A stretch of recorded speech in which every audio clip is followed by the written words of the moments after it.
ሰላም ጤና ይስጥልን ተመልካቾቻችን የአፍሪካ ራይነሰንስ ቴሌቪዥን ዜናዎች ከዚህ በማስከተል ይቀርባሉ። በቅድሚያ ማረስተ ዜናዎቹ ነው።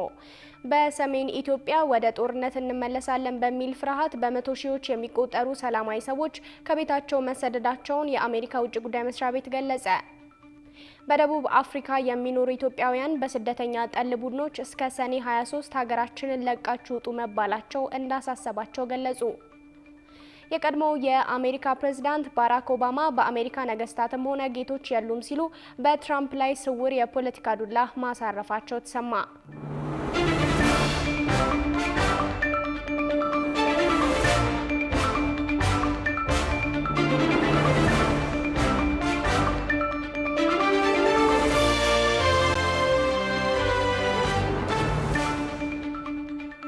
ተመልካቾቻችን እንደምን አላችሁ? ይህ የአፍሪካ ራይነሰንስ ቴሌቪዥን የዜና ሰዓት ነው። የተመራረጡ ዜናዎቻችንን ወደ እናንተ እናደርሳለን። አብራችሁ እንድትሆኑ የምጋብዛችሁ ጽዮን ላይ ኩን ነኝ። ወደ ቀዳሚው ዜናችን ስናልፍ በሰሜን ኢትዮጵያ ወደ ጦርነት እንመለሳለን በሚል ፍርሃት በመቶ ሺዎች የሚቆጠሩ ሰላማዊ ሰዎች ከቤታቸው መሰደዳቸውን የአሜሪካ ውጭ ጉዳይ መስሪያ ቤት ገለጸ። የአሜሪካ የውጭ ጉዳይ ሚኒስቴር መስሪያ ቤት በተለይም ከባለፈው ጥር ወር ጀምሮ ሲነሱ በነበሩ የተለያየ መጠን ባላቸው ግጭቶች ሳቢያ ከፍተኛ ቁጥር ያለው ሕዝብ ከሚኖርበት ቦታ እየተሰደደ መሆኑን ገልጿል። ዝርዝር አለን። በሰሜን ኢትዮጵያ የተካሄደው የሁለት ዓመት ጦርነት በኢትዮጵያና በአሜሪካ መካከል ያለውን የሁለትዮሽ ግንኙነት ፈተና ውስጥ የጣለ ነበር። በወቅቱ በጦርነቱ አሜሪካ በተለያዩ መንገዶችና አወዛጋቢ ውሳኔዎችን ጭምር በመወሰን በጦርነቱ ላይ ቀጥተኛ ባለጉዳይ ሆና ቆይታለች። የትግራዩ ጦርነት በተነሳ በሰባተኛ ወር አካባቢ በወቅቱ በአንቶኒ ብሊንከን የሚመራው የአሜሪካ የውጭ ጉዳይ ሚኒስቴር መስሪያ ቤት በኢትዮጵያ መንግስት፣ በህወሓት እንዲሁም በአማራ ክልል የጸጥታ ኃይሎችና በኤርትራ ላይ የቪዛ እገዳ ጥሎ ነበር። እንዲሁም በመስከረም 2014 ዓ.ም በኢትዮጵያ መንግስት ላይ የጦር መሳሪያ ማዕቀብ ጥሎ ቆይቷል። ጦርነቱ በጥቅምት 23 ቀን 2015 ዓ.ም በፕሪቶሪያው ስምምነት ከተቋጨ 3 ዓመታት ቢያስቆጥርም ነገር ግን የመጀመሪያዎቹን ሁለት የሰላም ዓመታት በፖለቲካ ውጥረት ቀጥሎ የሚያዝነውን ሶስተኛ ዓመት እልፍ እያሉ በሚነሱ መታኩሶችና አልፎም ጫፍ በደረሰ የጦርነት ዝግጅት ታጅቦ ዛሬ ላይ ደርሷል። የትራምፕ አስተዳደር በተለይም ከምስራቅ አፍሪካ ጋር የአይንና የአፍንጫ ያህል ግንኙነት ባለው የመካከለኛው ምስራቅ ፖለቲካ ሳቢያ ማለትም ከኢራን ጋር ጦርነት ከገቡ በኋላ ባለው ወቅት በአፍሪካ ቀንድ ላይ ያቀዷቸውና የወሰዷቸው ዲፕሎማሲያዊ እርምጃዎች ያልተጠበቁ ነበሩ። ከነዚህም መካከል ሮይተርስ ባለፈው የፈረንጆቹ ግንቦት ከአሜሪካ በኩል አገኟቸው ባለው ሚስጥራዊ ሰነዶች አሜሪካ በኤርትራ ላይ ለረጅም ጊዜ ያጥላቸው የቆዩ የተለያዩ አይነት እገዳዎችን ለማንሳት ማቀዷን ዘግቦ ነበር። ይህ የሮይተርስ ዘገባ የተነበበው አሜሪካም ሆነ ኤርትራ በየበኩላቸው በዲፕሎማሲያዊ ቋንቋ ሲዘላለፉ በቆዩበት ወቅት ነበር። ሌላኛው የአሜሪካ እርምጃ ደግሞ በግንቦት ወር የኢትዮጵያና የአሜሪካ የውጭ ጉዳይ ሚኒስትሮች በዋሽንግተን በተገናኙበት ወቅት የተወሰነ ነው። ይህም በትግራይ ጦርነት ወቅት በኢትዮጵያ ላይ የተጣለውን የጦር መሳሪያ ግዢ እገዳ ማንሳት የቻለ ነበር። ይህ ስምምነት በዋናነትም በአፍሪካ ቀንድና ቀይ ባህር አካባቢ ካለው የሽብር እንቅስቃሴ ጋር በተገናኘ የተወሰነ እንደሆነም ነበር በወቅቱ የተገለጸው። ባሳለፍነው ሐሙስ ሰኔ 11 ቀን 2018 ዓ.ም ደግሞ የአሜሪካው የውጭ ጉዳይ ሚኒስትር ማርኮ ሩቢዮ በሰሜን ኢትዮጵያ እንዲሁም በመላው ቀጠና ያለውን ሰላምና ደህንነት አደጋ ላይ ጥለዋል ባሏቸው የህዝባዊ ወያነ ሓርነት ትግራይ አባላትና የቅርብ ቤተሰቦቻቸው ላይ የቪዛ እገዳ መጣሉን አስታውቀዋል። ውሳኔው የተላለፈው በስደተኞችና ዜግነት አዋጅ መሰረት መሆኑንም በመግለጽ እገዳው በትግራይ ክልል ያለውን ቀውስ ለመፍታት የሚደረገውን ጥረት በሚያስተጓጉሉ አክራሪ አቋም ባላቸው አባላትና የቅርብ ቤተሰቦቻቸው ላይ ያነጣጠረ መሆኑን አሳውቀዋል። የአሜሪካ የውጭ ጉዳይ ሚኒስቴር ባወጣው መግለጫ በህወሓት አመራሮችና በኢትዮጵያ መንግስት መካከል እየተባባሰ የመጣው ውጥረት የሰሜን ኢትዮጵያን ሰላም ዳግም ስጋት ላይ መጣሉን ጠቅሷል። ሚኒስቴር መስሪያ ቤቱ ጦርነት ለማገርሸቱ እንደ ማሳያነት የጠቀሰው ከጥር ወር ጀምሮ የነበሩና በሰሜኑ በተለያዩ አቅጣጫዎች ተደጋግመው የሚነሱትን ግጭቶች አንስቶ ነው። ከነርሱ መካከል በጥር ወር በመከላከያ ሰራዊትና በትግራይ ኃይሎች መካከል የነበረውና ሚኒስቴሩ ቀጥተኛ ሲል የጠራው ግጭት ይገኝበታል። ከዛ ጊዜ ጀምሮ በሰሜን ኢትዮጵያ ወደ ጦርነት እንመለሳለን በሚል ፍርሃት በመቶ ሺዎች የሚቆጠሩ ሰላማዊ ሰዎች ከቤታቸው መሰደዳቸውንና የተለያየ መጠን ባላቸው ግጭቶችም ሳቢያ ከፍተኛ ቁጥር ያለው ህዝብ ከሚኖርበት ቦታ እየተሰደደ መሆኑን ገልጿል። አሜሪካ በሰላምና በክብር መኖር የሚፈልገውን የትግራይ ህዝብ ጨምሮ መላውን የኢትዮጵያ ህዝብ መደገፏን እንደምትቀጥል የገለጸው መግለጫው በቀጠናው ሰላምና መረጋጋትን በሚያናጉ አካላት ላይ ተጠያቂነትን ለማስፈን ያሉትን አማራጮች ሁሉ ጥቅም ላይ እንደሚያውል አስታውቋል። የቪዛ እገዳ የተጣለባቸው ወይንም በሚኒስቴር መስሪያ ቤቱ አክራሪ ወይም ግትር አቋም ያራምዳሉ የተባሉ የህወሓት አመራሮች ስም ዝርዝር በይፋ አልተገለጸም።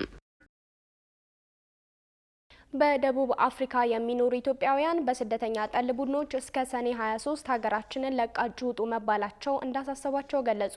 በደቡብ አፍሪካ የውጭ ዜጎች ይውጡልን የሚለው ዘመቻ ተጠናክሮ መቀጠሉ ከፍተኛ ውጥረትና ስጋት ፈጥሯል። ብዙነህ እንዳለ ዝርዝር አለው። በደቡብ አፍሪካ መጤጠል የሆነ እንቅስቃሴ የብዙ አፍሪካውያንን ሕይወት እየቀጠፈ በስደት ያከማቹትን አንጡራ ሀብታቸውን እያወደመ አንዴ ፋም አንዴ ጋም እያለ አሁንም እንደቀጠለ ነው። የዚህ ሰለባ ከሆኑት ደግሞ ኢትዮጵያውያንም ይገኙባቸዋል። ሀገር ቤት በአንድ ወይም በሌላ መልኩ አልተመቸኝም ብለው ራሳቸውንና ቤተሰባቸውን ለመርዳት አሊያም በህገወጥ ደላሎች አማላይ ቃላት ተታለው በእርግጥ አንዳንዶች የነበራቸውንም በሬ አሊያም ሌላ ንብረት ሸጠው ተሰደዋል። ደቡብ አፍሪካ ግን ለኢትዮጵያውያኑም እንዲሁ ለሌሎች አፍሪካውያን ወንድሞችም የግፍ ሲሳይ የሚታፈስበት እንደሆነባቸው በምሬት እየገለጹ ይገኛሉ። በደቡብ አፍሪካ በስደተኛ ጠል ቡድኖች የተቀሰቀሰውና የውጭ ዜጎች ይውጡልን የሚለው ዘመቻ ተጠናክሮ መቀጠሉን በሀገሪቱ የሚኖሩ ኢትዮጵያውያን ገልጸዋል። ከጆሃንስበርግ ከተማ አቅራቢያ በምትገኘው ሚድራንድ ከተማ የሚኖሩ ኢትዮጵያውያን እንዳስረዱት ላለፉት ጥቂት ጊዜያት ረገብ ብሎ የነበረው ዛቻ፣ ማስፈራሪያ፣ ዝርፊያና ድብደባ በአሁኑ ወቅት በከፍተኛ ሁኔታ አገርሽቷል። የአመፁ መሪዎች እስከ ሰኔ 23 ወይም ጁን 30 ድረስ ሀገራችንን ለቃችሁ ውጡ ሲሉ ያስቀመጡት የጊዜ ገደብ እየተቃረበ በመምጣቱ በአሁኑ ወቅት በሁሉም አካባቢዎች ከፍተኛ ውጥረትና ስጋት መንገሱን ነዋሪዎች ጠቁመዋል። በተለይም በአንዳንድ አካባቢዎች የጥቃቱ አራማጅ ቡድኖች ቤት ለቤት እየዞሩና እያንኳኩ አልወጣችሁም፣ እዚህ ሆናችሁ እያሉ በማስፈራራት ላይ በመሆናቸው በሀገሪቱ የሚኖሩ የውጭ ዜጎች ስጋት ከመቼውም ጊዜ በላይ ከፍ ማለቱን አስረድተዋል። ማላዊ፣ ኒጀር፣ ጋናና ናይጄሪያን የመሳሰሉ ሀገራት ዜጎቻቸውን በሰላም ማስወጣት የጀመሩ ሲሆን አንዳንድ አፍሪካውያን ጥቃቱን በመፍራት ተሰብስበው በህዝባዊ አደባባዮች ላይ ውሎና አዳራቸውን እያደረጉም ይገኛሉ። የደቡብ አፍሪካ መንግስት ድርጊቱን እያወገዘ እርምጃዎችን እየወሰደ መሆኑን ቢገልጽም በተግባር ግን በአንዳንድ ቦታዎች ግድያን ጨምሮ ከባድ ዝርፊያና ማስፈራራት አሁንም እየተፈጸመ መሆኑን የጆሃንስበርግ ነዋሪዎች ገልጸዋል። በተለይም በሀገሪቱ በከፍተኛ ቁጥር በሚኖሩት የማላዊ ዜጎች ላይ ተቃውሞ እየበረታ ሲሆን እነሱም የተቃውሞ ሰልፍ ማድረጋቸው ተሰምቷል። በደቡብ አፍሪካ የኢትዮጵያውያን ኮሚኒቲ አስተባባሪዎች ስለ ወቅታዊ ሁኔታ ስለሚወሰዱ ጥንቃቄዎች በቀጣይ ዝርዝር መረጃዎችን እንደሚሰጡም አስታውቀዋል። በጉዳዩ ላይ በርካቶች ተግባሩን አውግዘው መግለጫ እየሰጡ ሲሆን የዓለም ጤና ድርጅት ዋና ዳይሬክተር ዶክተር ቴዎድሮስ አድሃኖም በደቡብ አፍሪካ ሌላ ዙር መጤጠል ጥቃት እያገረሸ መሆኑንና ድርጊቱ ሀገሪቱን ለነጻነት ያደረገችውን ትክል የሚክድ አሳዛኝ ሁኔታ መሆኑን መግለጻቸው ይታወሳል። በቅርቡም የኢትዮጵያዊና የሞዛምቢካዊ ዜጎች ሕይወት ባጭሩ መቀጠፉን በምሳሌነት በማንሳት አውግዘዋል። ሆኖም የደቡብ አፍሪካ መንግስት ዶክተር ቴዎድሮስ በሰጡት አስተያየት አለመደሰቱን ገልጾ ለዜጎቹ ሞት ማዘኑን፣ ነገር ግን ምክንያቱ መጤጠልነት ሳይሆን ከተደራጀ ወንጀልና በምርመራ ላይ ካሉ ጉዳዮች ጋር እየተያያዘ ነው በማለት አስተባብሏል። በሀገሪቱ ውስጥ ስደተኞችን የሚቃወሙ ሰልፎችና ጥቃቶች መከሰታቸው ቢዘገብም መንግስት ዜጎች ሕግን በእጃቸው በማስገባት እርምጃ እንዳይወስዱ እያስጠነቀቀ ይገኛል። የቀድሞው የአሜሪካ ፕሬዝዳንት ባራክ ኦባማ በአሜሪካ ነገስታትም ሆነ ጌቶች የሉም ሲሉ በትራምፕ ላይ ስውር የፖለቲካ ዱላ ማሳረፋቸው ተሰማ። የባራክ ኦባማ ፕሬዝዳንታዊ ማዕከል የምረቃ ስነ ስርዓት ላይ የቀድሞዎቹ የአሜሪካ መሪዎች ቢል ክሊንተን፣ ጆርጅ ደብሊው ቡሽ እና ጆ ባይደን በክብር ቢታደሙም የአሁኑ ፕሬዝዳንት ዶናልድ ትራምፕ ግን ሳይጋበዙ መቅረታቸው ተነግሯል። የውጭ ትንታኔና ዓለም አቀፍ ጉዳዮች ዘጋቢያችን ቃል ኪዳን ይጥና ይህንን በአሜሪካ የፖለቲካ ታሪክ ውስጥ ጉልህ ስፍራ የሚሰጠውን ስውር የፖለቲካ ፍጥጫ ከዴሞክራሲ ከህግ የበላይነትና ከታሪክ ማደር ጋር እያሰናሰለ በሚከተለው ትንታኔ ይቃኘዋል። There is not a liberal America and a conservative America. There is the United States of America. ፖለቲካ ልክ እንደ ቼስ ጨዋታ ነው። አንዳንድ ጊዜ ታላቁን ንጉሥ ለመምታት ፊት ለፊት መጋፈጥ ሳያስፈልግ በስውር የሚሰነዘር የቃላት ዱላ ከጥይት በላይ ያቆስላል። ስፍራው ቺካጎ ከተማ ነው። የቀድሞው የአሜሪካ ፕሬዝዳንት ባራክ ኦባማ ፕሬዝዳንታዊ ማዕከል የምረቃ ስነ ስርዓት ነው። የቀድሞዎቹ የአሜሪካ መሪዎች ቢል ክሊንተን፣ ጆርጅ ደብሊው ቡሽ እና ጆ ባይደን በክብር ታድመዋል። የአሁኑ ፕሬዝዳንት ዶናልድ ትራምፕ ሳይጋበዙ መቅረታቸውን ተከትሎ ግን አንድ ግዙፍ ወንበር ባዶውን ነበር። በዚህ ታሪካዊ ምሽት ባራክና ሚሼል ኦባማ ወደ መድረክ ቢወጡም ፕሬዝዳንት ትራምፕን ግን በስማቸው አንዴም አልጠሯቸውም ነበር። ሆኖም የሀገራችን ሰዎች ባለቤቱን ካልናቁ አጥሩን አይነቀንቁ እንደሚሉት ኦባማ በንግግራቸው የትራምፕን ፖለቲካዊ መሰረት የሚያናጋ ከባድ የቃላት ዱላ ከማሳረፍ ግን ወደ ኋላ አላሉም ነበር። You believe in a fair and just and inclusive America. You know that constant change has been America's hallmark, that it's not something to fear. በቺካጎ የተከፈተው የኦባማ ማዕከል የሙዚየምና የቤተ መጻሕፍት ስብስብ ብቻ ሳይሆን የአሜሪካ ዲሞክራሲ የደረሰበትን የፖላራይዜሽን አሊያም ጽንፈኛ መከፋፈል ደረጃ ቁልጭ አድርጎ ያሳየ መድረክ ነው የተባለ ሲሆን ሶስት የቀድሞ ፕሬዝዳንቶች ክሊንተን፣ ቡሽና ባይደን በትከሻ ሲተቃቀፉ የአሁኑ ፕሬዝዳንት ዶናልድ ትራምፕ ግን አልተጋበዙም ነበር። ባራክ ኦባማ መድረኩን ሲረከቡ ንግግራቸው ልክ ድንጋይን በዳቦ ለውሶ እንደማብላት ነበር። መንግስትን እንደ ዘረፋ ማከፋፈያ፣ ጠላትን መቅጫ እና የተለያዩ ሰዎችን ማግለያ አድርገው የሚመለከቱትን እቃወማለሁም አለው። ስም አልጠሩም። ነገር ግን በአዳራሽ ውስጥ የነበረው ሰው ሁሉ ጣቱ ወደ ዋሽንግተን ዲሲ ቀጥታ ወደ ትራምፕ እያመለከተ መሆኑን አሳምሮ ያውቅ ነበር። የአሜሪካ ዲሞክራሲ ሲመሰረት ከእንግሊዙ ንጉስ ጆርጅ አምባገነንነት ለመገላገል ነበር። ኦባማ በንግግራቸው ይህንን የታሪክ ክር በመምዘዝ እኛ ሀገር ንጉስ የለም ሁሉም ከህግ በታች ነው በማለት ተደምጠዋል። Endowed by our creator with certain unalienable rights, and that in the newly independent United States there will be no kings or lords, no serfs or subjects, but only citizens. የንግግራቸው በአሁኑ ሰዓት በአሜሪካ ጎዳናዎች ላይ እየተካሄደ ካለው ንጉስ የለም ኖ ኪንግ ተቃውሞ ጋር ቀጥታ የተገናኘ ነው ለማለት ሁለቴ ማሰብ በእርግጥ አይጠይቅም። ኦባማ አክለውም ጦር ኃይላችንና የጸጥታ ተቋሞቻችን ታማኝነታቸው ለህገ መንግስቱ እንጂ ለአንድ ግለሰብ ወይም የፖለቲካ ፓርቲ አይደለም አሉ። ይህ ንግግር ትራምፕ ተቋማትን ለራሳቸው የፖለቲካ ፍላጎት ይጠቀማሉ ተብሎ ለሚነሳው ክስ የተሰጠ ቀጥተኛ ነገር ግን ስውር ምላሽ ይመስላል። አበው ላም ባልዋለበት ኩበት ለቀማ እንዲሉ ኦባማ ዲሞክራሲን ሽፋን በማድረግ የትራምፕን አስተዳደር ከመሰረቱ ነው የነቀነቁት ያሉም አልጠፉም።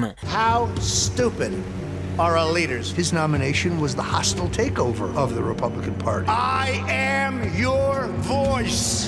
የምሽቱ ሌላኛዋ ኮከብ የቀድሞዋ ቀዳማዊት እመቤት ሚሼል ኦባማ ነበሩ። የባለቤታቸውን ስኬቶች፣ የኦሳማ ቢንላደንን መገደል፣ የኢራቅን ጦርነት ማብቃት ከዘረዘሩ በኋላ አንድ ኃይለኛ የፖለቲካ ፌስ ሳታየር ሰነዘሩ። ባራክ ኦባማ የሰላም ኖቤል ሽልማት አሸናፊ መሆናቸውን ጠቀሱ። ይህች አንዲት ቃል ፕሬዝዳንት ትራምፕ የኖቤል ሽልማት ለማግኘት ያላቸውን ከፍተኛ ጉጉት በስላቅ ለመውጋት የተወረወረች ጦር ነበረች። በመድረኩ የነበሩትን እንደ ሂላሪ ክሊንተን ያሉ ታዳሚዎችንም በሳቅ አፍርሳለች። ሚሼል በመቀጠል ማንም ሰው ሌላውን አንተ በቂ አሜሪካዊ አይደለህም ብሎ የማፍረድ መብት የለውም በማለት የትራምፕን የስደተኞች ፖሊሲ አውግዘዋል። ይህ የቺካጎ ምሽት ለቀሪው ዓለም የሚሰጠው ትልቅ መልእክት ያለው ሲሆን የሲኤንኤን የቅርብ ጊዜ የዳሰሳ ጥናት እንደሚያሳየው ባራክ ኦባማ አሁንም 57 በመቶ የህዝብ ተቀባይነት ሲኖራቸው ትራምፕ 34 በመቶ፣ ባይደን ደግሞ 30 በመቶ ላይ ይገኛሉ። ይህ የሚያሳየው አሜሪካውያን አሁንም ከኦባማ የፖለቲካ ሀሳብ ጋር በጥብቅ የተቆራኙ መሆናቸው ነው። ሆኖም ታላላቆቹ የፖለቲካ ዝሆኖች የኦባማ ካምፕና የትራምፕ ካምፕ በዚህ ልክ ሲተራረቡ የአሜሪካ ዲሞክራሲ የቆመበት መሰረት እየተናጋ መሆኑንም ያሳያል። ዝሆንና ዝሆን ሲጣላ የሚጎዳው ሳሩ ነው እንደሚባለው መሪዎቹ በስውርና በግልጽ ሲናቆሩ አሜሪካዊው ማህበረሰብ ይበልጥ እየተከፋፈለ የዓለምም የፖለቲካና የኢኮኖሚ መረጋጋት ጥያቄ ውስጥ እየወደቀ ይገኛል። በአጠቃላይ የኦባማ ማዕከል ምረቃ ታሪክን ለማስታወስ የተጠራ ድግስ ብቻ ሳይሆን የቀጣዩን የአሜሪካ ፖለቲካ አቅጣጫ ጠቋሚ ሆኖ ያለፈ ሲሆን ስማቸው ያልተጠራው ኢላማ ዶናልድ ትራምፕ ለዚህ ስውር ጥቃት የሚሰጡት ምላሽ የነገው የዓለም ዜና መሆኑም የሚቀር አይመስልም። Now the Republicans back in power in the House of Representatives. ውድ ተመልካቾቻችን በሳምንቱ የነበሩ አበይት የድህረ ምርጫ ወቅት ጉዳዮችን ይስሐቅ እንድሪስ እንደሚከተለው ሰብሰብ አድርጎ ያስቃኛችኋል። ተከታትለን እንመለስ። የኢፌዴሪ ሕገ መንግስት አንቀጽ 38 የመምረጥ እና የመመረጥ መብትን ይደነግጋል። እኛም ዕለታዊ የምርጫ ነክ ጉዳዮች የሚቀርቡበት የዘገባ መሰናዷችንን አርትስ 38 ብለነዋል። ይህ የምርጫ ዘገባ በአርትስ ቴሌቪዥን የገቨርናንስ ዴስክ ተዘጋጅቶ የሚቀርብላችሁ ነው። በሁሉም የምርጫ ጣቢያዎች በቂ ታዛቢ ማሰማራት ያልቻሉት በትራንስፖርት እጥረት እንደሆነ ፓርቲዎች የገለጹት በዚሁ ሳምንት ነበር። በሰባተኛው ጠቅላላ ምርጫ ለመመረጥ ከተፎካከሩ የፖለቲካ ፓርቲዎች መካከል ትብብር ለኢትዮጵያ እንዲሁም ነጻነትና እኩልነት ፓርቲዎች እጩዎቻቸውን ባስመዘገቡባቸው በሁሉም የምርጫ ጣቢያዎች ታዛቢዎችን ማቅረብ ያልቻሉበትን ምክንያት ገልጸዋል። ፓርቲዎቹ በበጀትና በትራንስፖርት እጥረት ምክንያት በተፎካከሩበት የምርጫ ክልል ስፋትና ብዛት ልክ ታዛቢዎች ማቅረብ አልቻልም ሲሉ ጠቁመዋል። የአራት የፖለቲካ ፓርቲዎች ጥምረት የሆነው ትብብር ለኢትዮጵያ አንድነት የህዝብ ግንኙነት አስተባባሪ የሆኑት አቶ ታጠቅ አሰፋ ፓርቲያቸው ለፉክክር በቀረበበት አብዛኞቹ ምርጫ ጣቢያዎች የራሱን ታዛቢዎች ማስቀመጡን አስታውሰዋል። የትራንስፖርት እንቅስቃሴው ውስን መሆን የተወሰኑ ጣቢያዎች ላይ ታዛቢዎች እንዳያሰማሩ እንቅፋት መፍጠሩንም ነው ያነሱት። አክለውም በአንዳንድ ጣቢያዎች ታዛቢዎች በትንንሽ ምክንያቶች ለመታዘብ እንዳይቀመጡ መከልከላቸውንም ጠቅሰዋል። አቶ ታጠቅ ትንንሽ ሲሉ ከገለጿቸው ምክንያቶች መካከል ታዛቢው መታወቂያው ላይ ያለው ስም በጉልህ አይነበብም የሚል እንደሚገኝበትም ጠቅሰዋል። በዚሁ ሳምንት ነበር የኢትዮጵያ ብሔራዊ ምርጫ ቦርድ የቁጫ ህዝብ ዴሞክራሲያዊ ፓርቲ በቁጫ ምርጫ ክልል የተካሄደው ጠቅላላ ምርጫ ውጤት እንዲሰረዝለት ያቀረበውን ይፋዊ አቤቱታ ውድቅ ማድረጉን ያስታወቀው። ቦርዱ ሰኔ 9 ቀን 2018 ዓ.ም ለፓርቲው በጻፈውና የቦርዱ ምክትል ሰብሳቢ አቶ ተስፋዬ ነዋይ እንግዳሸት በፈረሙበት ይፋዊ ደብዳቤ ፓርቲው ያቀረበው ቅሬታ በበቂ ማስረጃ ያልተደገፈ መሆኑን ገልጸዋል። የቁጫ ህዝብ ዴሞክራሲያዊ ፓርቲ በቁጫ ምርጫ ክልል የምርጫ ህግን የሚጥሱ ተግባራት ተፈጽመዋል በሚል የምርጫ ውጤት ሙሉ በሙሉ ተሰርዞ በድጋሚ እንዲካሄድ ለቦርዱ አቤቱታ አቅርቦ ነበር። ምርጫ ቦርድ በበኩሉ አቤቱታውን ተከትሎ የተባለውን የምርጫ ህግ ጥሰት ለማጣራት አጣሪ ኮሚቴ በማደራጀት ሂደቱን ሲያጠናና ሲመረምር መቆየቱን በደብዳቤው ላይ ጠቅሷል። ሆኖም ቦርዱ ባደረገው ማጣራት ፓርቲው ያቀረበው ቅሬታ በበቂ ማስረጃ ያልተደገፈ ሆኖ ተገኝቷል በሚል ጥያቄውን ውድቅ ማድረጉንና ውሳኔውን ለፓርቲው ማሳወቁን ገልጿል። ቦርዱ የዚህን ውሳኔ ግልባጭ በቁጫ ምርጫ ክልል በዋና ተፎካካሪነት ለተወዳደረውና ይሄ ውሳኔ ለሚመለከተው ለብልጽግና ፓርቲ መላኩን የተገለጸው የቁጫ ህዝብ ዴሞክራሲያዊ ፓርቲ በዚሁ የምርጫ ክልል ከምርጫ ዋዜማ ጀምሮ ፌዴራል መንግስቱና የክልሉ መዋቅር በተፎካካሪ እጩዎች ላይ እያደረሱት ነው ያለውን እስራት፣ ጫናና መዋቅራዊ አሰራር ጥሰቶች ተደጋጋሚ ሲያነሳ እንደነበር አይዘነጋም። ሌላኛው የሳምንቱ አበይት ጉዳይ የነበረው በ86 የምርጫ ክልሎች በቀረቡ ቅሬታዎች ላይ ውሳኔ መሰጠቱ ነበር። የኢትዮጵያ ብሔራዊ ምርጫ ቦርድ በፖለቲካ ፓርቲዎች ቅሬታ ከቀረበባቸው 129 የምርጫ ክልሎች ውስጥ በ86ቱ በቀረቡ ቅሬታዎች ላይ ውሳኔ ተሰጥቷል ብሏል። ቦርዱ በሰጠው መግለጫ የቀረቡለትን ቅሬታዎች በፖለቲካ ፓርቲዎች በሚታወቅ ገለልተኛ አካል የማጣራት ስራ ሲከናወን ቆይቷል ነው ያለው። በዚህም ቅሬታ ከቀረበባቸው 129 የምርጫ ክልሎች ውስጥ በ75 የምርጫ ክልሎች የቀረቡትን ቅሬታዎችና ማስረጃዎችን በመመርመር ውድቅ መደረጋቸውን የተገለጸው በ10 የምርጫ ክልሎች ደግሞ ለቦርዱ ቅሬታ ባቀረቡ አካላት አመልካችነት ቅሬታው ቀሪ መደረጉን የገለጸው ቦርዱ በአንድ የምርጫ ክልል በቀረበው ቅሬታ መሰረት የፖለቲካ ፓርቲ ተወካዮች በተገኙበት ድጋሚ የድምፅ ቆጠራ እየተካሄደ መሆኑን አመልክቷል። በአጠቃላይ ቅሬታ ከቀረበባቸው 129 የምርጫ ክልሎች ውስጥ በ86 ውሳኔ የተሰጠ ሲሆን በቀሪ 43 የምርጫ ክልሎች ቅሬታዎች ላይ በቀጣይ ቀናት ውሳኔ እንደሚሰጥ ከቦርዱ የተገኘው መረጃ ያመለክታል።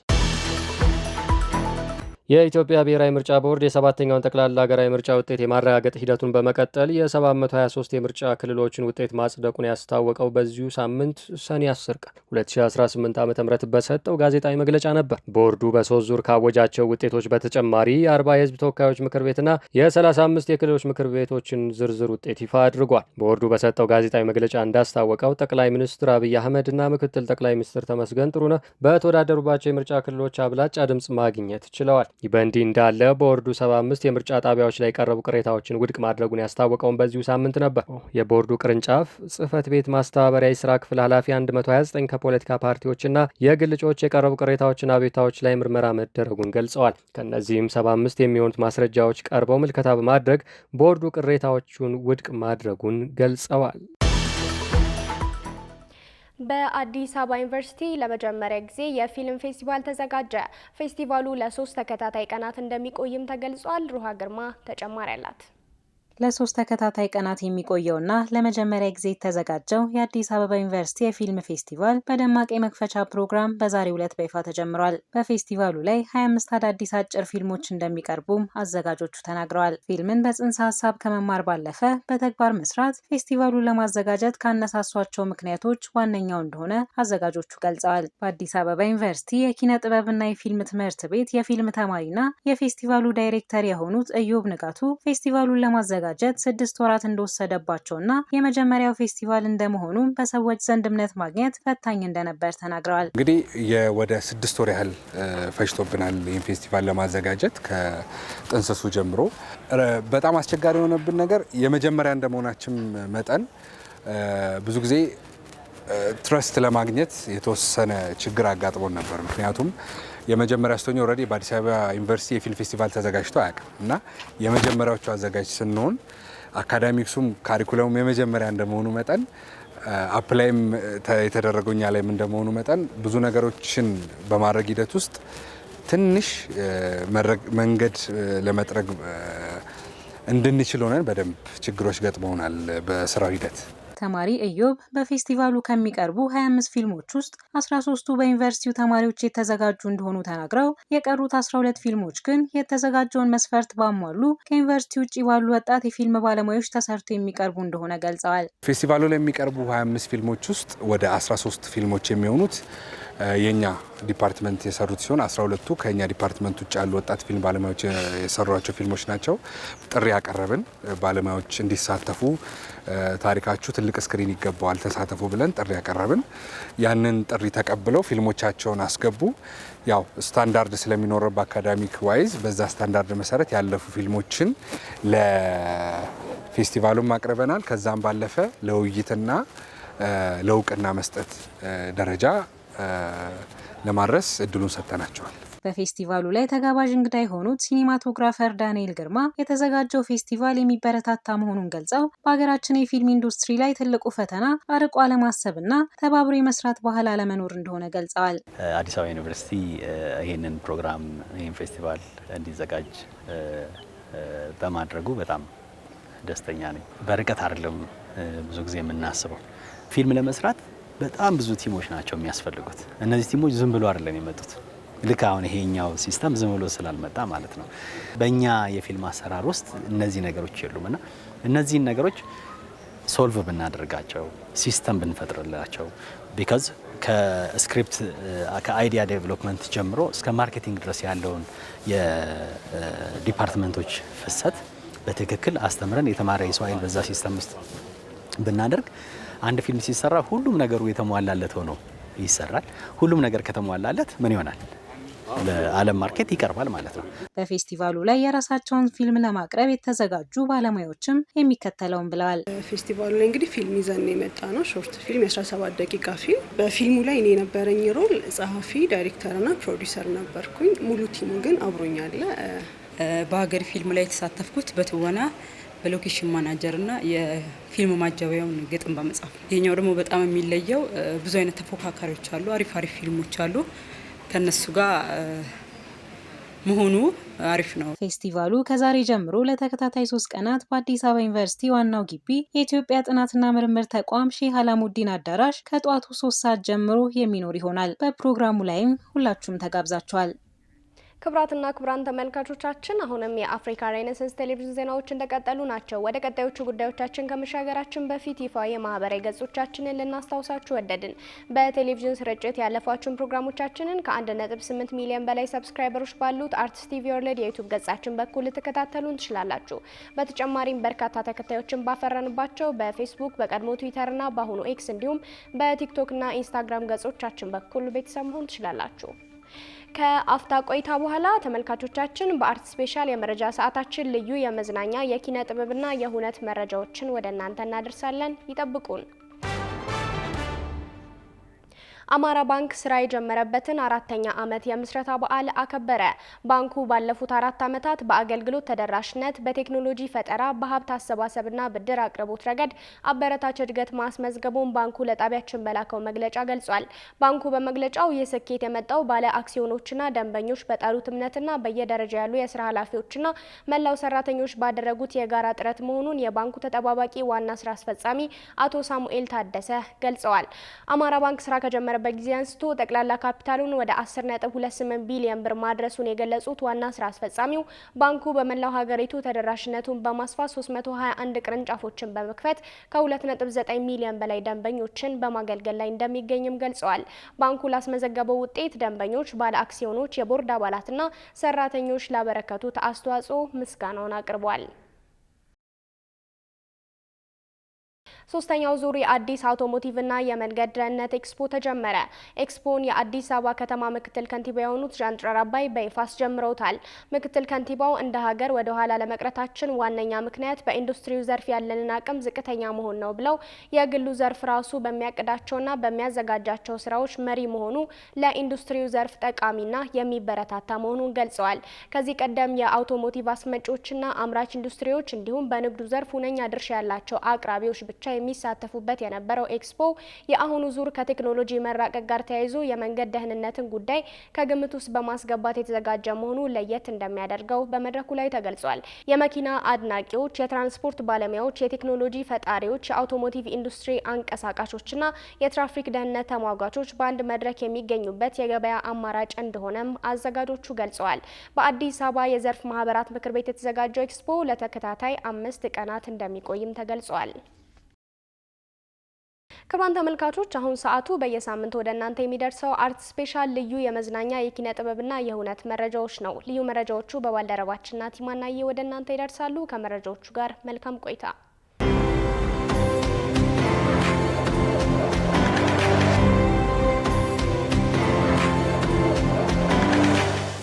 የተወደዳችሁ እንዴት ናችሁ? ይህ አርት ስፔሻል ነው። ዋና ዋና ጉዳዮች: 2 የሙዚቃ አልበሞች ዛሬ አመሻሹን ለአድማጮች ቀረቡ። እሳት ወይ አበባ ተውኔት የቦታ ለውጥ አድርጎ ወደ መድረክ ተመለሰ። አትጥሪኝ የተሰኘ አዲስ ተውኔት ለመድረክ ሊበቃ እንደሆነ ሰምተናል። ዝርዝሩን ይዘናል። እነዚህንና ሌሎችንም የአርት ስፔሻል የኪነትና ኩነት መረጃዎችን እነግራችኋለን። አብራችሁን ሆኑ። አንተዬ ደጌናና ውብ ዓለም የተሰኙ ነጠላ ሙዚቃዎችን አስቀድማ ለአድማጮች አቅርባለች። ድምፃዊት ዶናት ተክሉ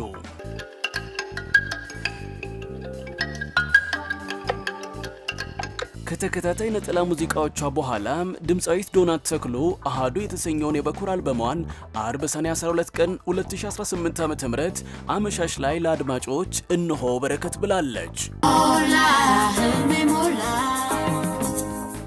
አልበሙ 8 የሙዚቃ ስራዎችን የያዘ ሲሆን 4ቱ ስራዎች በታዋቂው አቀናባሪ ኤልያስ መልካ የተጀመሩና የተጠናቀቁ ናቸው። ቀሪዎቹ ደግሞ በሙዚቃ አቀናባሪው ያምሉ ሞላ እንደተሰሩ ድምፃዊቷ ለአርት ስፔሻል ተናግራለች። በአልበሙ የግጥምና ዜማ ስራዎች ላይ ብሌን ዮሴፍ፣ ኤልያስ መልካ፣ ራሷ ድምፃዊት ዶናት ተክሉ እንዲሁም ያምሉ ሞላ የተሳተፉበት ሲሆን የማስተሪንግ ስራው በሰለሞን ኃይለማርያም ተከውኗል። በተጨማሪም ሐዲስ ዓለማየሁ፣ ሃዲንቆ፣ ዙርባቤል ሞላና ሌሎችም የሙዚቃ ባለሙያዎች በሙዚቃ መሳሪያ አልበሙን አጅበውታል። ከአልበሙ ስብስብ ሙዚቃዎች ውስጥም ለአንዱ ሙዚቃ የሙዚቃ ቪዲዮ እንደተሰራለትም ተነግሯል። ይህ አልበም በሹር ጉድ ኢንተርቴይንመንት በኩል ለአድማጮች ቀርቧል። በሌላ በኩል የድምፃዊት ጽላት ገዝሙ አዲስ የሙዚቃ አልበም ለአድማጮች ቀርቧል። የአልበሟን መጠሪያ ስኬት ብለዋለች ድምፃዊቷ።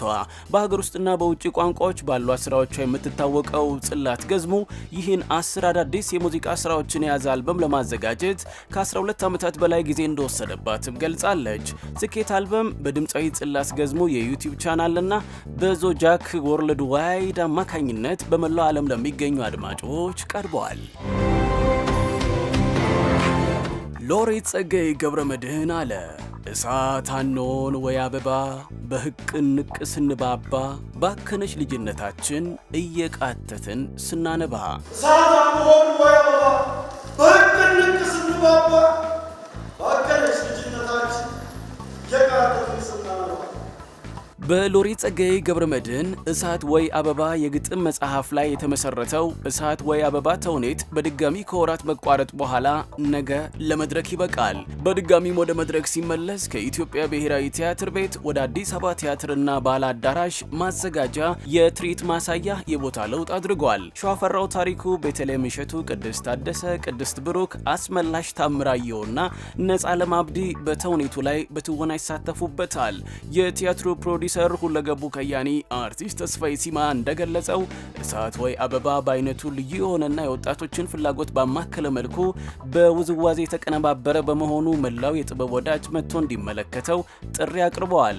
ተውኔቱን በቋሚነት ዘውትር ቅዳሜ በ11 ሰዓት ከ30 መታየቱን ይቀጥላልም ተብሏል። በትርሲት በቀለ ተደርሶ በአንጋፋው መራዊ ተውኔት ተስፋዬ ገብረ ማርያም የተዘጋጀው አትጥሪኝ የተሰኘ ተውኔት ለእይታ ሊበቃ ነው። አትጥሪኝ የሰው ልጅ ውስጣዊ ትግል፣ ስሜታዊ ግጭት፣ ፍቅር፣ መስዋዕትነትና የህይወት እውነቶችን በጥልቀት የሚያንጸባርቅ ተውኔት እንደሆነ ሰምተናል። በተውኔቱ ላይ አንጋፋው ተዋናይ አብርሃም ቀናው፣ ሄኖክ ዘራብሩክና ሰላማዊ ታረዳ ይተውኑበታል። ተውኔቱ የፊታችን እሁድ ሰኔ 14 2018 ዓ.ም በ11 ሰዓት ቦሌ ፍላሚንጎ በሚገኘው የህፃናትና ወጣቶች ቲያትር ኮምፕሌክስ በድምቀት ተመርቆ መታየት እንደሚጀምርም ሰምተናል። በማህበራዊ ሚዲያ በተለይም በፌስቡክ ገጹ የተለያዩ ማህበራዊና ፖለቲካዊ ጉዳዮችን በማንሳት በርካታ የስላቅ ወጎችን ለዓመታት ሲያስነብበን የቆየው ተስፋዬ ኃይለ ማርያም ባሻይ በቅርቡ የባሻይ ወጎች የተሰኘ አዲስ መጽሐፍ ለንባብ አብቅቷል። ይህ የባሻይ ወጎች የተሰኘ አዲስ መጽሐፍም ነገ ቅዳሜ ሰኔ 13 ቀን 2018 ዓ.ም ከቀኑ 8 ሰዓት ጀምሮ በብሔራዊ ቤተ መዛግብትና ቤተ መጻሕፍት አገልግሎት ወመዘክር ብላቴንጌታ ህሩይ ወልደስላሴ አዳራሽ እንደሚመረቅም ሰምተናል። በመጽሐፍት ምርቃት ስርዓቱ ላይም አንጋፋና ወጣት የጥበብ ባለሙያዎች እንደዚሁም የመጽሐፉ ደራሲ የቅርብ ወዳጆቹ ሐሳቦቻቸውን እንደሚያጋሩ ሰምተናል። እንደ ልብ ቆራኝ እንደ ብርቁ ቤተኛ ከወራት በፊት ለአድማጮች ባቀረበው የመጀመሪያ አልበሙ ተወዳጅነትን ያተረፈው ድምፃዊ ሮቤል ሜዴክሳ ከበራፍ የሙዚቃ ኮንሰርቱን ነገ ቅዳሜ ሰኔ 13 ቀን 2018 ዓ.ም በቃና ዌር ሃውስ በድምቀት ያካሂዳል። ስለ ኮንሰርቱም ድምፃዊ ሮቤል ሜዴክሳ በማህበራዊ ትስስር ገጹ የመጀመሪያ ሙዚቃ ኮንሰርቴን ለእናንተ ለተከበራችሁ አድማጮቼና አድናቂዎቼ ለማቅረብ ዝግጅታችንን ጨርሰናል። ከእናንተ ጋር በአካል የምንገናኝበት ቀን በመድረሱ ደስ እያለኝ ሰኔ 14 ቀን በቃና ዌር ሃውስ የማይረሳ ምሽት እንድናሳልፍ ሁላችሁንም ጋብዛለሁ በማለት ጥሪውን አቅርበዋል። ክቡራትና ክቡራን ተመልካቾቻችን በዚህ ሳምንት ያዘጋጀንላችሁ የአርት ስፔሻል ኪነትና ኩነት መረጃዎች ይህንን ይመስሉ ነበር። ስለተከታተላችሁን እናመሰግናለን።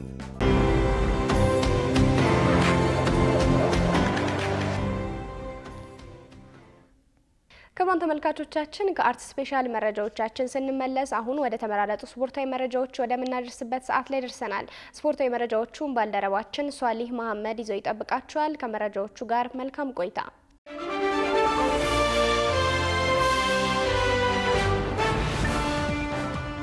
አመሰግናለሁ ጽዮን። ተመልካቾች መረጃዎቻችንን ከሀገር ውስጥ እናስቀድማለን። ወደ መጠናቀቂያው የተቃረበ የሚገኘው የኢትዮጵያ ፕሪሚየር ሊግ የ36ኛ ሳምንት ተጠባቂ ጨዋታዎችን ነገ ይጀምራል። በ20 ክለቦች መካከል እየተደረገ ወደ መዳረሻ የተቃረበው የሲቢ ኢትዮጵያ ፕሪሚየር ሊግ የዋንጫውን መዳረሻ ይወስናሉ ተብሎ የሚጠበቁ ጨዋታዎችን ከነገ ጀምሮ ያስተናግዳል። ነገ በሚጀምረው የ36ኛ ሳምንት መርሃ ግብር የሊጉ መሪ ሲዳማ ቡና ከተከታዩ ነገሌ አርሲ ጋር በነገው ዕለት ቀን 10 ሰዓት ላይ በአዲስ አበባ ስታዲየም የሚያደርገው ጨዋታ ከወዲሁ በጉጉት ተጠባቂ ሆኗል። የሊጉን ዋንጫ ለማንሳት 1 ነጥብ ብቻ የሚፈልገው ሲዳማ ቡና ከጨዋታው ነጥብ የሚያገኝ ከሆነ የዋንጫ አሸናፊነቱን በይፋ የሚያውጅ ይሆናል። በሌሎች ጨዋታዎች ኢትዮጵያ ቡና ከኢትዮጵያ ንግድ ባንክ ጋር ቀን 7 ሰዓት ላይ በአዲስ አበባ ስታዲየም ሲገናኙ፣ በአዳማ ሳይንስና ቴክኖሎጂ ዩኒቨርሲቲ ደግሞ የመውረድ ስጋት ያለበት ድሬዳዋ ከተማ ሸገር ከተማን የሚያስተናግድ ይሆናል። የሊጉ ጨዋታዎች እስከ ዕለተ ሰኞ ሲቀጥሉ ሁሉም ጨዋታዎች ለዋንጫና ላለመውረድ የሚደረጉ ፍልሚያዎች ናቸው። የ2026 የዓለም ዋንጫ ለመጀመሪያ ጊዜ በ3 ሀገራት በጣምራ እየተደረገ ዛሬ 8ኛ ቀኑ ላይ ሲደርስ የውድድሩ አዘጋጅ ሀገር ሜክሲኮ ወደ ጥሎ ማለፍ መግባቷን አረጋገጠች። ውድድሩ ዛሬም ሲቀጥል አሜሪካ ከአውስትራሊያ፣ ስኮትላንድ ከሞሮኮና ብራዚል ከሄይቲ የሚያደርጉት ጨዋታ ይጠበቃል። ጌታሁን አበበ። የዓለም ዋንጫ የምድብ ሁለተኛ መርሃ ግብሮች ሲከናወኑ ስዊዘርላንድ፣ ካናዳና ሜክሲኮ ተጋጣሚዎቻቸውን ሲረቱ አስተናጋጇ ሜክሲኮ የመጀመሪያዋ የጥሎ ማለፍ ትኬቷን በይፋ የቆረጠች ሀገር ሆናለች። የ2026 የዓለም ዋንጫ ለመጀመሪያ ጊዜ በ3 ሀገራት በጣምራ እየተደረገ ዛሬ 8ኛ ቀኑ ላይ ሲደርስ የውድድሩ አዘጋጅ ሀገር ሜክሲኮ ድል ቀንቷታል። በሜዳዋና በደጋፊዎቿ ፊት እያሳየች ያለችውን አስደናቂ ጉዞ በመቀጠል ደቡብ ኮሪያን 1-0 በሆነ ጠባብ ውጤት በመርታት በ6 ነጥብ ምድቧን መብራት ብቻ ሳይሆን ወደ ቀጣዩ ዙር ይፋ መሸጋገሯን ያረጋገጠች የመጀመሪያው ሀገር ሆናለች። በመጀመሪያው አጋማሽ ሁለቱም ቡድኖች ግብ ሳያስቆጥሩ 0-0 በሆነ ውጤት ወደ እረፍት ቢያመሩም ከእረፍት መልስ በ50ኛው ደቂቃ ላይ የሜክሲኮን የማሸነፊያ ግብ ሉዊስ ሮሞ ከመረብ አሳርፏል። ይህች ብቸኛ ግብ ለባለሜዳዎቹ 3 ነጥብ ማስገኘት ብቻ ሳይሆን የዓለም ዋንጫው ጉዟቸውን አስተማማኝ ያደረገች ታሪካዊ አጋጣሚ ሆና ተመዝግባለች። በዚሁ ምድብ በተደረገ ሌላ ጨዋታ ቼክ ሪፐብሊክና ደቡብ አፍሪካ 1-1 በሆናቸው ውጤት ተለያይተዋል። ቼክ ሪፐብሊክ በ6ኛው ደቂቃ ላይ ባስቆጠረችው ግብ ቀዳሚ መሆን ብትችልም ባፋናዎቹ ባገኙት የፍጹም ቅጣት ምት ግብ አማካኝነት አቻ መሆን ችለዋል። ይህ ውጤት በመጀመሪያ ጨዋታቸው ተሸንፈው ለነበሩት ለሁለቱም ብሔራዊ ቡድኖች በምድቡ ውስጥ የመትረፍ ተስፋቸውን እንዲቀጥል አድርጓል። አሁን ላይ ሜክሲኮ ማለፏን ስታረጋግጥ ደቡብ ኮሪያ፣ ደቡብ አፍሪካና ቼክ ሪፐብሊክ ሁለተኛው ኃላፊ ቡድን ለመለየት በመጨረሻው የምድብ ጨዋታ ብርቱ ፍልሚያ ያደርጋሉ ተብሎ ይጠበቃል። የምድብ ሁለተኛ ዙር ጨዋታዎች ሲቀጥሉ ሌላኛው የውድድሩ አስተናጋጅ ሀገር ካናዳ የኳታርን መረብ በግብ ናዳ እናውጣዋለች። በምሽቱ ጨዋታ የእስያዋን ተወካይ ኳታርን አስተናግዳ በካናዳ 6-0 በሆነ ሰፊ የበላይነት ሲጠናቀቅ የጁቬንቱሱ ተጫዋች ጆናታን ዴቪድ ሃትሪክ በመስራት የዕለቱ ኮከብ ተጫዋች ሆኖ አምሽቷል። በጨዋታው ላይ የኳታር 2 ተጫዋቾች በቀይ ካርድ መውጣታቸው ለካናዳ የግብ ድግስ አመቺ ሁኔታን የፈጠረ ሲሆን ይህ ትልቅ ዕድል ካናዳን ወደ ቀጣዩ ዙር የጥሎ ማለፍ ደረጃ የማለፍ ዕድሏን አስፍቶላታል። በዚሁ ምድብ በተደረገ ሌላ ጨዋታ ስዊዘርላንድ ቦስኒያ ሄርዞጎቪናን 4-1 በሆነ ውጤት በመርታት ወደ ቀጣዩ ዙር ለመሸጋገር ያላትን ትልቅ ዕድል ማስፋት ትችላለች። የ2026 ዓለም ዋንጫ የምድብ ሁለተኛ ዙር ጨዋታዎች ዛሬ ምሽትም ቀጥለው ሲደረጉ አሜሪካ ከአውስትራሊያ፣ ስኮትላንድ ከሞሮኮና ብራዚል ከሃይቲ የሚያደርጉት ጨዋታ ተጠባቂ ሆኗል። በአሰልጣኝ ማውሪዚዮ ፖቼቲኖ የምትመራው የውድድሩ አዘጋጅ ሀገር አሜሪካ ዛሬ ምሽት 4 ሰዓት ላይ በሲያትል ከአውስትራሊያ ጋር የምታደርገው መርሃ ግብር ይጠበቃል።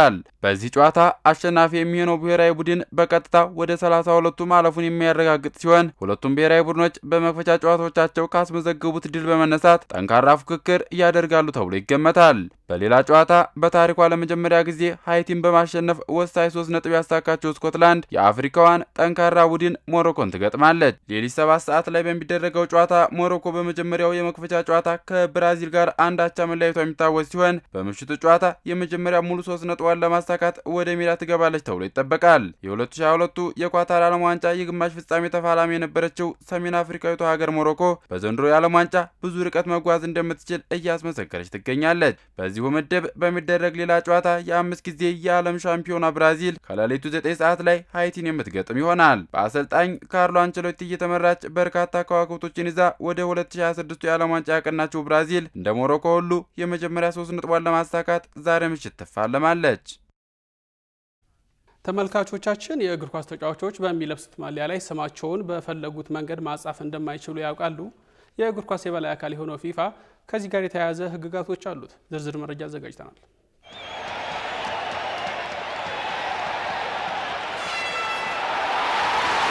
በእግር ኳስ ታሪክ ተጫዋቾች በመለያቸው ጀርባ ቁጥር ለብሰው መጫወት የጀመሩት ከ1954 የዓለም ዋንጫ ጀምሮ ቢሆንም በመለያቸው ጀርባ ላይ ስማቸው መጻፍ የጀመረው ግን በ1954 በዩናይትድ ስቴትስ በተካሄደው የዓለም ዋንጫ ላይ ነበር። ፊፋ የቴሌቪዥንና የሬዲዮ ስርጭት ተንታኞች እንዲሁም ተመልካቾች ተጫዋቾቹን በቀላሉ መለየት እንዲችሉ በማሰብ ይህንን አዲስ አሰራር ለመጀመሪያ ጊዜ ይፋ እንዳደረገ ይነገራል። በቺካጎ ሶልጀር ፊልድ ስታዲየም በ63117 ተመልካቾች ፊት የጀርመን ብሔራዊ ቡድን በኮከቡ እንግሊዝማን ብቸኛ ግብ ቦሊቪያን 1-0 ባሸነፈበት የመክፈቻ ጨዋታ ላይ ተጫዋቾች ስማቸውን በጀርባቸው ላይ አጽፈው በመግባት አዲሱን የስፖርት ታሪክ አበሰሩ። ያኔ በ1994 ተጫዋቾች ለመለየት ተብሎ የተጀመረው ታሪክ ዛሬ ላይ ግዙፍ ወደሆነ የንግድና ማርኬቲንግ ኢንዱስትሪ ተቀይሯል።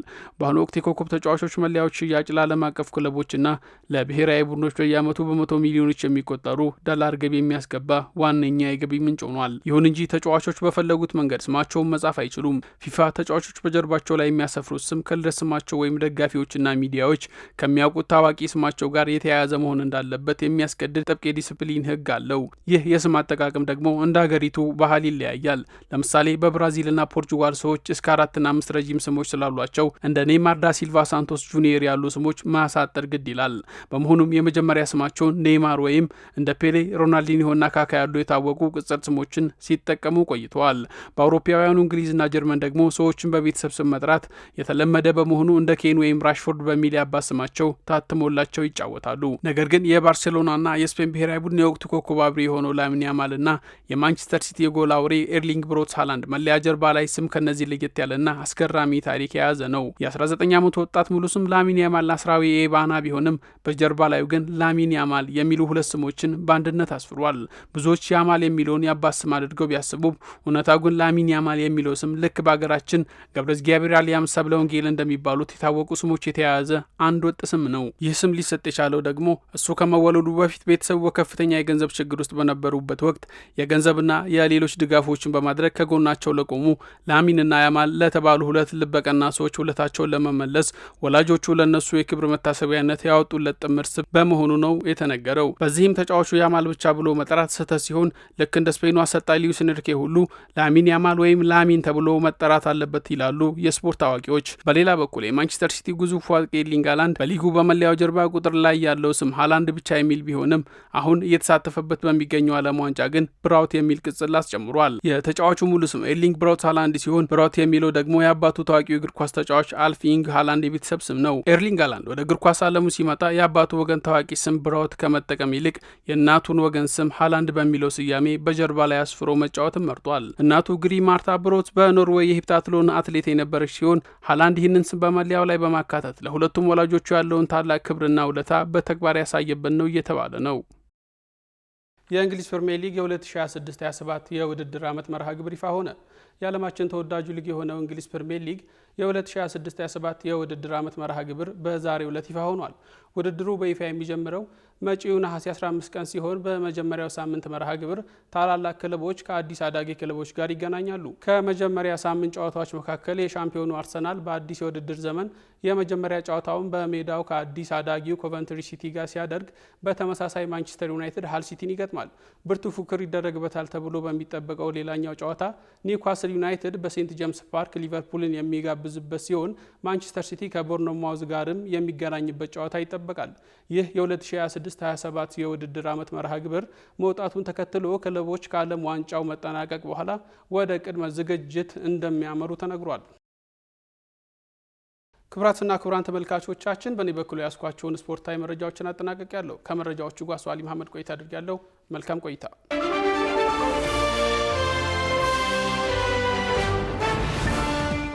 ውድ ተመልካቾቻችን የአፍሪካ ሬኔሳንስ ቴሌቪዥን የሰዓቱ ዜናዎች የተከታተላችሁትን ይመስሉ ነበር። ስለሰጣችሁን ጊዜ ከልብ ያመሰገንን። ከዜናዎቹ ጋር ጽዮን ላይ ቆይታ አድርጋለሁ። ከቀሪ ጣቢያችን ዝግጅቶች ጋር መልካም ጊዜን ተመኘው።